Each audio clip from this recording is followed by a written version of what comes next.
Hello दोस्तों, स्वागत है आपका study for life YouTube channel में। नमस्कार। आज हम हिंदी साहित्य का क्लास आगे आदिकाल साहित्य की विशेषताएं पढ़ाएंगे। प्रारंभिक काल यहीं से स्टार्ट होता है आदिकाल, तो आदिकाल की विशेषताओं से स्टार्ट करेंगे। चूंकि आदिकाल में आपके बीपीएससी सिलेबस में किसी कवि का नाम नहीं है, जैसे चंद्रवरदाई या खुसरो, ये सब आपके सिलेबस में नहीं है, तो केवल आदिकाल की विशेषताएं जानना ही आपके लिए जरूरी है। उसके बाद भक्ति काल में आपका सेकेंड पार्ट भी है, जिसमें कबीर, सूर और तुलसी है। तो आदिकाल के साहित्य में देख लेते हैं, 3 तरह का साहित्य हमें देखने को मिलता है। एक तो धार्मिक साहित्य है, दूसरा रासो साहित्य है और तीसरा लौकिक साहित्य है। धार्मिक साहित्य में जो हम देखते हैं तो इसमें 2 तरह के साहित्य मिलते हैं।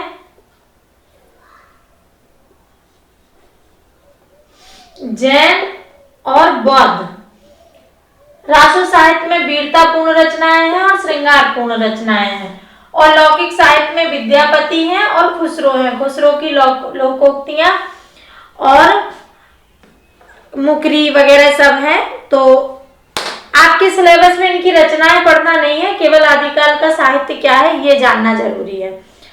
तो एक चीज तो ये जान लीजिए कि आप भूमिका जब लिखेंगे, चूंकि 600 शब्द में आपको क्वेश्चन लिखना होता है और 50 नंबर का आता है प्रश्न, जो 4 से 5 पेज में लगभग लिखना होता है आपको। तो आप ये जान लीजिए कि आदिकाल की विशेषता लिखते समय कैसा साहित्य था, तो 3 तरह का, धार्मिक साहित्य, रासो साहित्य और लौकिक साहित्य। तो आप भूमिका में यही लिखेंगे कि आदिकाल चूंकि प्रारंभिक काल था साहित्य का, उसमें जो साहित्य लिखा गया वो एक तरफ धार्मिक साहित्य भी लिखा जा रहा था, साथ ही साथ उसके वीरतापूर्ण और श्रृंगारपूर्ण रचनाएं भी देखने को मिलती हैं।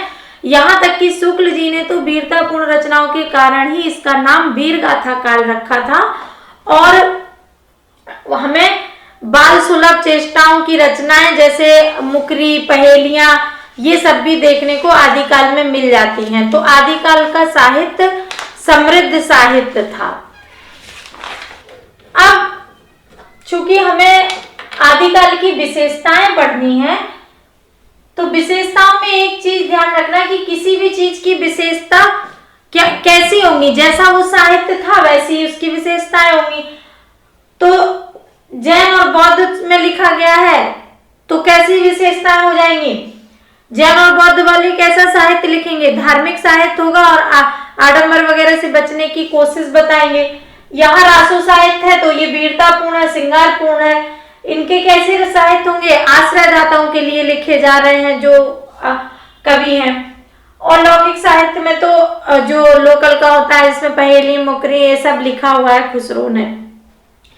अब विशेषताएं चूंकि हमें लिखनी होती है तो हम 2 भाग में बांटते हैं विशेषताओं को, संवेदनागत विशेषताएं और शिल्पगत विशेषताएं। संवेदनागत को ही भावगत या कथ्यपरक विशेषताएं भी कहते हैं। आज पहला क्लास है तो मैं ये भी बता दूं कि संवेदनागत और शिल्पगत विशेषताओं में क्या फर्क होता है। संवेदनागत विशेषताएं जो होती हैं वो हमारे अंदर की विशेषताएं होती हैं, यानी कि जो हमारे भाव होते हैं, जो हमारा नेचर होता है, जो स्वभाव होता है, वही संवेदनागत होती हैं। हमारे से मतलब कविता का, यहाँ कविता की विशेषताएं हैं, साहित्य की विशेषताएं। तो साहित्य जिस नेचर का है, जो उसमें बात कही गई है, वो संवेदनागत हो गई। और जो शिल्पगत विशेषताएं होती हैं, शिल्प का मतलब होता है बाहरी रूप, यानी कि अगर हमारी शिल्पगत विशेषताएं लिखनी है तो बताएंगे कि हम कैसे कपड़े पहनते हैं, कैसे हमारे बाल हैं, कैसी लंबाई है, कैसा कलर है, ये हमारी शिल्पगत विशेषताएं हो गई, और यही काव्य की शिल्पगत विशेषताएं होती हैं। तो आदिकाल की संवेदनागत विशेषताओं में क्या होगा, आप पॉइंट में मैं यहाँ डिस्क्राइब कर रही हूँ, आप इसे पैराग्राफ में भी लिख सकते हैं और पॉइंट डालकर, हेडिंग डालकर भी इन्हें कंप्लीट कर सकते हैं। आश्रयदाताओं की प्रशंसा, कैसा साहित्य है? वहां के जो कवि हैं वो अपने राजा के, अपने सामंतों के आश्रय में रहते हैं और उन्हीं की प्रशंसा लिख रहे हैं। दूसरा है ऐतिहासिकता का अभाव। यहाँ के पात्र तो ऐतिहासिक हैं, जैसे रासों में पृथ्वीराज को लिया गया है, गौरी को लिया गया है, और भी हैं जैसे महोबा के जो अलाउद्दीन है वो भी सैनिक थे, उनको लिया गया। तो पात्र तो ऐतिहासिक हैं, लेकिन इसमें ऐतिहासिकता प्रमाण वाली नहीं है, ऐतिहासिकता सही नहीं है, केवल पात्र ऐतिहासिक है। अप्रामाणिक रचनाएं, जो रचनाएं भी प्राप्त हुई हैं वो अप्रामाणिक हैं, यानी कि उनका कोई भी एकदम निश्चित काल या वो दिया नहीं है, और बाद में वो बदल बदल के भी मिलती हैं अलग अलग संपादन में, तो कुछ निश्चित नहीं है कि किस ये प्रामाणिक हैं भी या नहीं। युद्धों का सजीव वर्णन, युद्धों का सजीव वर्णन करते हैं क्योंकि युद्ध में ये जो आश्रित कवि हैं ये सैनिक भी होते हैं अपने आप में। तो जब युद्ध होता है तो ये अपने आश्रयदाताओं के साथ जाते हैं, और साथ जाने के कारण ये युद्ध में जब भाग लेते हैं तो युद्धों का सजीव वर्णन कर भी पाते हैं। जैसे लिखते हैं वो अर गोला छूटे, कड़ करें अग्नियां बाण, रिमझिम गोली बरसे, सन करे तीर की मार। तो इस तरह की ये कविताएं लिखते हैं क्योंकि इनके यहाँ ये खुद ही जाते हैं युद्ध में। जब युद्ध में जाते हैं तो युद्ध का वर्णन सटीकता से करते हैं, बिल्कुल जीवंत करते हैं। अगला है जन चेतना की अनुपस्थिति। चूंकि ये कवि आश्रयदाता है कि आश्रयदाताओं के अधीन है और इन्हीं के दरबार में बैठ के कविताएं लिखते हैं, तो जन चेतना इनमें आना संभव ही नहीं है, क्योंकि जनमानस में जब रहेंगे तब जन चेतना आएगी ना। हम लोगों की चीजें देखेंगे तो हमारे अंदर जन चेतना होगी। जब हम एक जगह है राजाओं के यहाँ बैठ के कविताएं लिख रहे हैं तो हमें सिर्फ राजा और राज दरबार ही दिखता है, इसलिए यहाँ जन चेतना की अनुपस्थिति है। आप इसको इस तरह डिस्क्राइब कर लीजिएगा। वीरतापूर्ण काव्य लेखन, वीरतापूर्ण काव्य लेखन इसलिए है कि ये खुद सैनिक भी हैं, अक्सर युद्धों का ही वर्णन लिखा गया है, तो इसमें वीरतापूर्ण काव्य चेतना खूब दिखाई देती है। उदाहरण मिलता है आलखंड में परमाल रासों में कि 12 बरस नो कूकर जीवे और 13 नो जिए सियार, बरस 18 छत्री जीवे आगे जीवन को धिक्कार। यानी कि छत्रियों को 18 वर्ष जीने का ही अधिकार है। अर्थ ये हुआ कि ये नहीं कि 18 साल बाद उसको मर जाना चाहिए, मतलब जब तक उसके अंदर बाहुबल है, जब तक उसके अंदर ताकत है, तभी तक उसको जीने का अधिकार है। पीठ दिखा के भागने का अधिकार क्षत्रियों को नहीं है। इस तरह का ये वीरतापूर्ण लिखते हैं। आगे एक पॉइंट है नारी भोग वस्तु। इनके यहाँ नारी को भोग वस्तु माना गया है। इनके यहाँ जितने युद्ध हुए हैं वो जर जोरू जमीन को लेकर ही हुए हैं, यानी कि अधिकतर युद्ध या तो सीमाएं बढ़ाने के लिए हैं या फिर किसी की जो भी महिला है, जो भी पुत्री है किसी राजा की, या उसके यहाँ कोई ऐसी नारी है जिसको ये पाना चाहते हैं, तो उसके लिए भी युद्ध होते थे। जाकी कन्या सुंदर देखी, तापर जाए धरी तलवार। तो ये इनकी संवेदनागत विशेषताएं थी। आपको समझ में आ गई होंगी। मैं इसको मिटा के यहीं पे आपकी शिल्पगत विशेषताएं लिखते हैं, स्पेस कम था। ये देखिए शिल्पगत विशेषताएं। शिल्पगत विशेषताओं में मैंने बताया जैसे कि बाहरी विशेषताएं होती हैं, किस प्रकार के से लिखा गया है। तो सबसे पहले आप इस तरह के जो ग्राफ देंगे ना, चार्ट बनाएंगे ना, तो और प्रभावी आंसर होता है। तो आप कोशिश करिएगा इस तरह के चार्ट जरूर दीजिएगा आंसर में।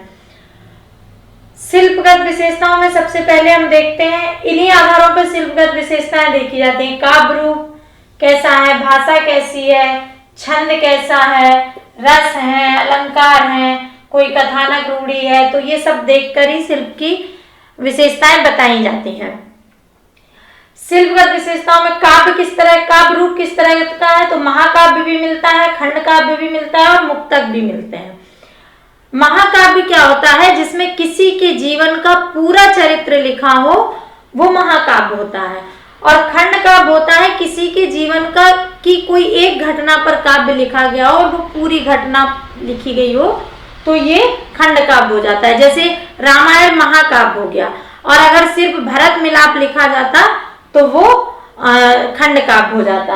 और मुक्तक में तो छोटे छोटे मुक्तक होते हैं जो अपने आप में पूरे हो जाते हैं, जैसे दोहा है, कोई गीत है, कुछ है, तो ये मुक्तक में आ जाते हैं। महाकाव्य का उदाहरण पृथ्वीराज रासो है, और खंड काव्य में परमाल रासो है, बीसल देव रासो है और है। मुक्तक में सिद्ध की कविताएं, नाथ की कविताएं, खुसरो हैं, विद्यापति हैं, जिनकी पदावलियां वगैरह हैं, ये सब आपकी मुक्तक में आ जाती हैं।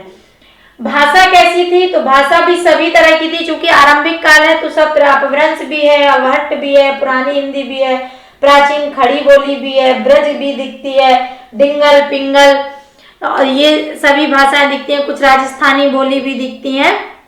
तो इस तरह की भाषा का प्रयोग दिखता है इस आदिकाल में। छंद योजना, विविध प्रकार के छंद हैं। छंद तो इतने ज्यादा हैं, अकेले पृथ्वीराज रासों में 68 प्रकार के छंद हैं।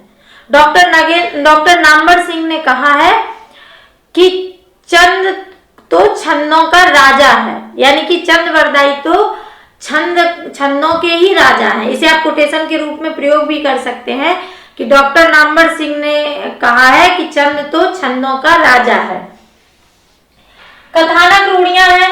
पहले जो काव्य लिखा जाता था, जैसे कुछ रूढ़ियां होती थी, षट ऋतु वर्णन लिख दिया, 12 मासा लिख दिया, सुख सुखी संवाद लिख दिया, यानी कि तोता मैना से बात करते हुए कोई कहानी चल रही है, मतलब तोता सुना रहा मैना को या मैना सुना रही तोता को, और उसमें एक कहानी चल रही है। कोई स्वप्न दर्शन है, उसका प्रयोग किया जाता है कि स्वप्न में ऐसा देखा, फिर उसी पे आगे जीवन चल जाता है। आकाशवाणी होती है। इस तरह की जो कुछ कुछ कथानक रूढ़ियां हैं, उनका भी भरपूर प्रयोग किया गया है। रस भी बहुत तरह के हैं। आचार्य रामस्वरूप चतुर्वेदी ने तो रस के आधार पर ही रासों की व्याख्या की है। जो रासो है उनकी व्याख्या रस के आधार पर ही की है रामस्वरूप चतुर्वेदी ने। अलंकार में भी विविधता है, कई प्रकार के अलंकार हैं। जैसे अनुप्रास का उदाहरण हमने आपको जब इधर समझा रहे थे वीरता पूर्ण तब बताया था। अरर अरर गोला छूटे, कड़कड़ करें अग्नियां बाढ़, तो इसमें अरर अरर कड़ कड़, इनमें अनुप्रास अलंकार दिखाई देता है। तो ये आपकी शिल्पगत विशेषताएं थी और वो आपकी संवेदनागत विशेषताएं थी। आशा है आपको ये विशेषताएं समझ में आ गई होंगी। भूमिका बना के आदिकाल का परिचय देते हुए आप इस तरह का ग्राफ देके फिर विशेषताएं, पहले ये ग्राफ दे दीजिएगा, फिर विशेषताओं में संवेदनागत विशेषताएं और शिल्पगत विशेषताएं। संवेदनागत विशेषताएं की जो हेडिंग मैंने बोर्ड पे लिखाई थी उनको विस्तार दे देना, और शिल्पगत विशेषताओं में भी चाहे तो इस तरह की ग्राफ बना देना, या लिखना चाहो तो लिख लेना। वैसे ग्राफ और चार्ट बनाना ज्यादा सही होता है। तो अगर आपको हमारा हिंदी साहित्य पढ़ाना या ये वीडियो पसंद आए तो अपने मित्रों को भी शेयर करें और हमारे चैनल को सब्सक्राइब करें।